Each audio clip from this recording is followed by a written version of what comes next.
Балалар біздің өміріміздің мәні. Олардың жақсы дамып, өсіп жетілуі ата-аналарды әрқашанда ойландыратыны сөзсіз. Бүгін 3 жасар бала не істей білу керек деген сұраққа жауап береміз. Видеоны соңына дейін көріп, арнаға тіркеліп қоюды ұмытпаңыздар.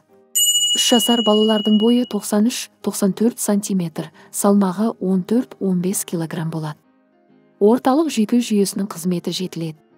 Бұл балалардың жұмысқа қабілеттілігімен байқалады. Балалар іс-әрекеттің бір түрімен 20 минутқа дейін шұғылдана алады. Балалардың қимыл, қозғалысы белсенді жетіле түседі. Жүгіру, өрмелеу, лақтыру сияқты қимылдары дамиды.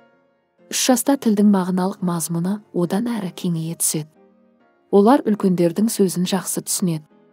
Бірақ айналадағы үлкендердің айтқанын түсіну жеткіліксіз. Сондықтан да балаларды сырт көрінісіне қарап ажыратуға үйрету керек. Бұл кім? Мынау не? Не үшін? Деген сұрақтарға толық жауап беруді қалыптастыру керек. 3 жасар балалардың белсенді сөздік қоры 1200-1500 болады. Олардың сөздерінде етістіктер, зат есімдер көп қолданылады. Септік жалғаулар пайда болады. Сонымен бала 3 жасында не істей білу керек? Мәскеу мемлекеттік университеті ғалымдары мынадай тұжырым жасады. Бірінші, өзінің, әкесі мен анасының, жақындарының есімін атай білу керек. Екінші, жеңіл 4 шумақ өлеңді жаттай білу керек.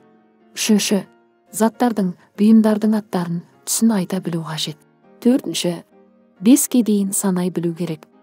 Бесінші, фигураларды үлкеннен бастап кішкентайына қарай қоя білу қажет.